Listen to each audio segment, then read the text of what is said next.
Hello and welcome.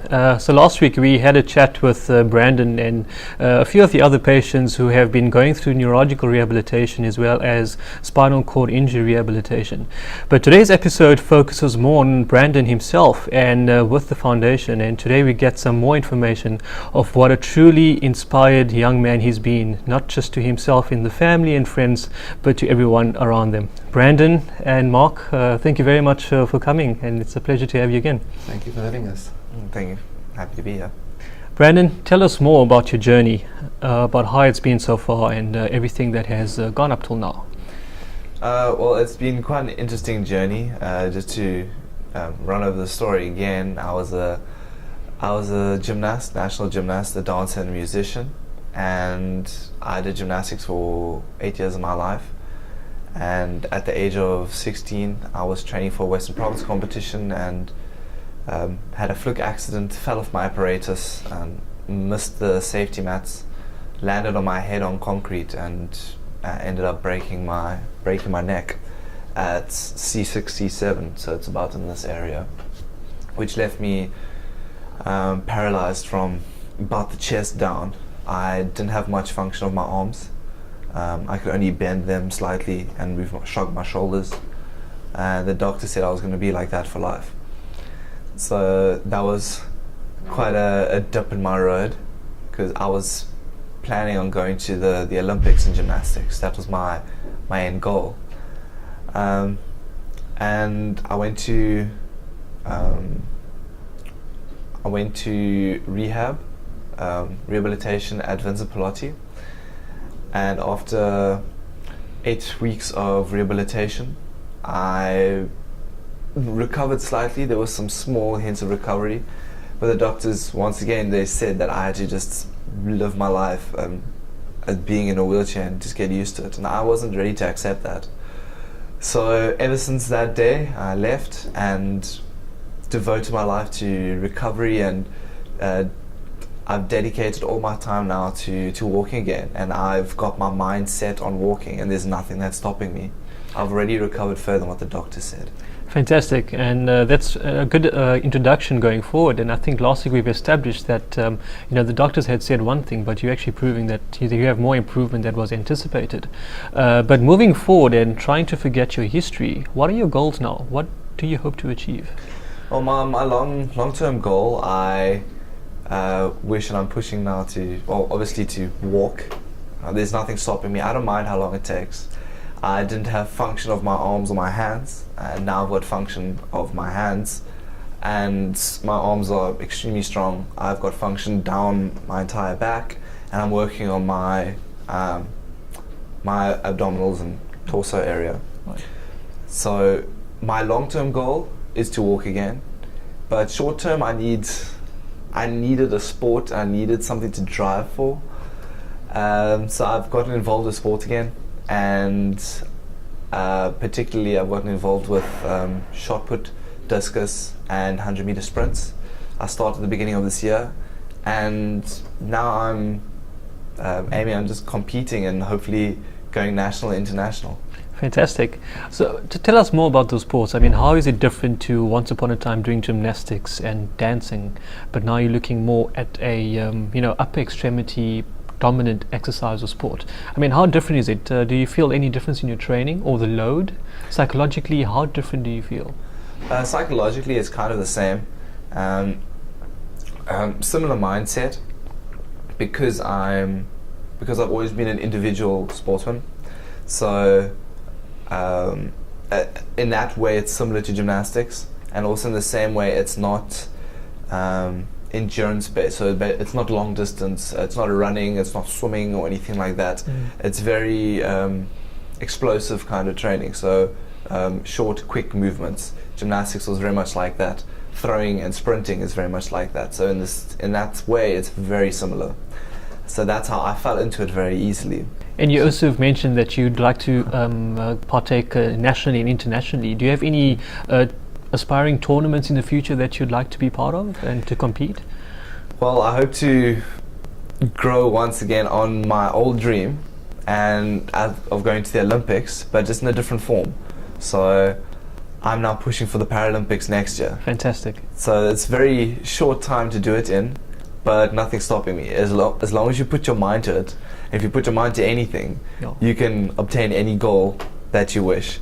And my goal and dream was to get to the Olympics, and I'm still pushing for it, and I'm going to get it. It's just in a different form. Absolutely. I think it's a diversion which is in a different form, as you say. Mark, what do you think? Do you really think that Brandon has a chance of competing in the Paralympics in Rio next year? Absolutely. I have no doubt in my mind. I think Brandon, from a young age, excelled in everything that he did. He's one of the unique sportsmen that gave 110, 120, 130%. When he puts his mind down to it, he achieves what his goal is. He sets a goal and he achieves that goal. So I have no doubt in my mind. He trains every day, twice a week, Mondays and Fridays. He goes through to Kutsenberg Stadium and he trains there, shot put and discus. And then on Fridays and Wednesdays, he trains at Kutsenberg and at the Sports Science, where he does 100-meter sprint training. He does interval training. I'm not involved with the training that much, but it's quite intense training. He's got a national coach, Corinne LaRue. She's phenomenal. She knows exactly what buttons to push and how to push him. Then his Barcanettes, Rob, he is just fantastic. He pushes Brandon. He gets those exercise levels up. He gets Brandon to sweat. Brandon doesn't really sweat when he trains, but he gets Brandon to sweat. Trust me, I've seen it. And yeah, I just believe that. I know he's going to make it next year. You know, they often talk about parents who push their children a bit too much. You know, from a parent's perspective, what would you say? Do you think, based on what Brandon, his condition is and his goals are, do you think you've pushed him adequately or maybe a bit too much? We don't do any pushing. We as parents, we just support him. You know, Annette and myself, we're there. He makes all the arrangements, he makes all the bookings, he makes all the training schedules. We just get him from A to B, from B to C.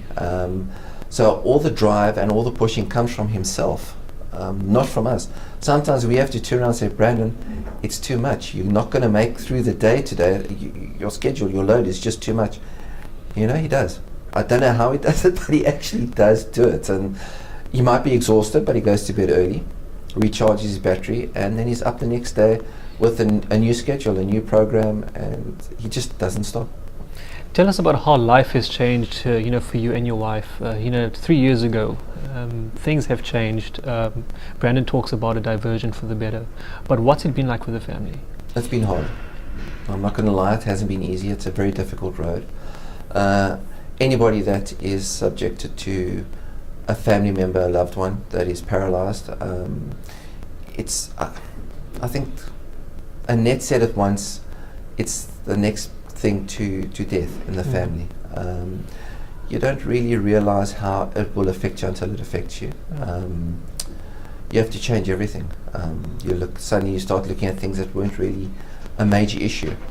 Financials, how your house looks, is your house accessible, friends, going out for parties, going to a restaurant. These are all things that you have to suddenly start looking to see, are they wheelchair friendly? Can they accommodate people with disabilities? Do they have toilets that are wide enough? It's the weirdest thing, but these are things that you start looking at now. Even your house you have to make sure that's wheelchair friendly. Everything has to be at his level, because now he's not standing anymore, he's now seated in a chair, so everything has to be at a seated level for him to get access to the kitchen, the bathroom, the bedroom, and that. I mean, often as young parents, when they have their first baby, there's a few things that they need to be, you know, cautious about. Would you say that this is going to the next level where you need to be cautious about a few more things? Absolutely. I think you hit the nail on the head there by saying it's almost like getting sorry for saying this, Brandon, but it's almost like getting a second baby in the household, the second time around. Yes, you have to change your mindset completely. I think the hardest part is, as parents, coming to terms with it. On one hand, having a young man that hasn't even reached the prime of his life, dancing beautifully, playing bass guitar, lead guitar, gymnastics, representing Western Province and making the nationals. Yeah, and then suddenly in a split second it's gone, and you sit down and you look at each other and you think, where to from here? What now? is there a future? Doctors tell you one thing, Brandon saying another thing.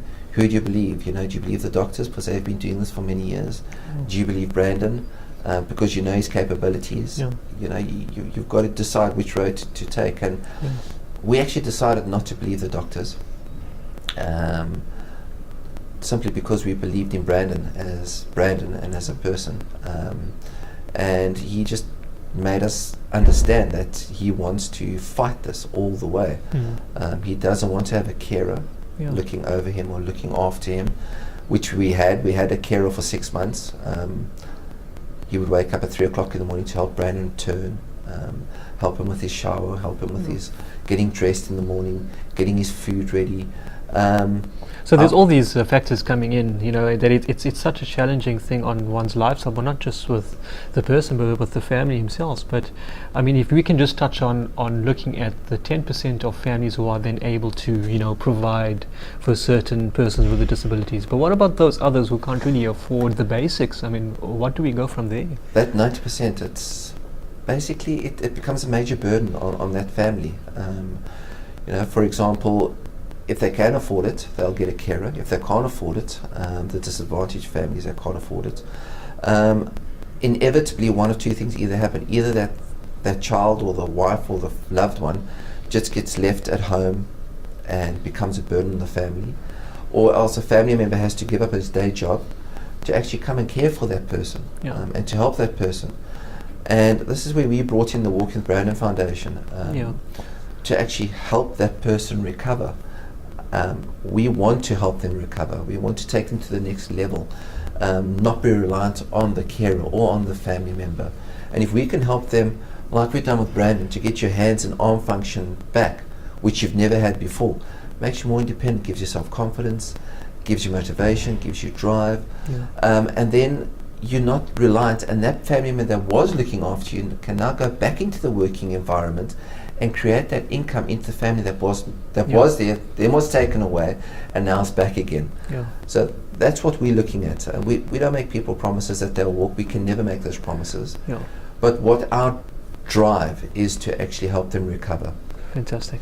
Brandon, is there anything else that you'd like to say, from a rehab perspective or exercise perspective, what you've been going through, going back from now? Anything else?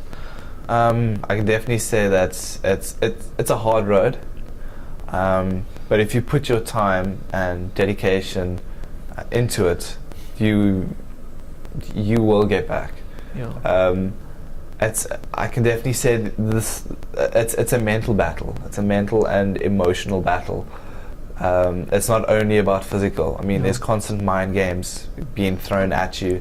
The fact of not being able to move a limb or not being able to do a certain function and trying to do it and trying to gain it back, it's tough. Yes. But if you push through it and you just do the same things every day and just push at it, those little things add up to bigger things, and you gain so much in the end. And I found it so I can say it's been tough but very enjoyable in the same way, because of the fact that I've devoted so much time to it. Fantastic. Right after the break, we're going to see Robert Evans, he's biokineticist, who will be taking him through various exercises that prepares him of what Brandon has just described.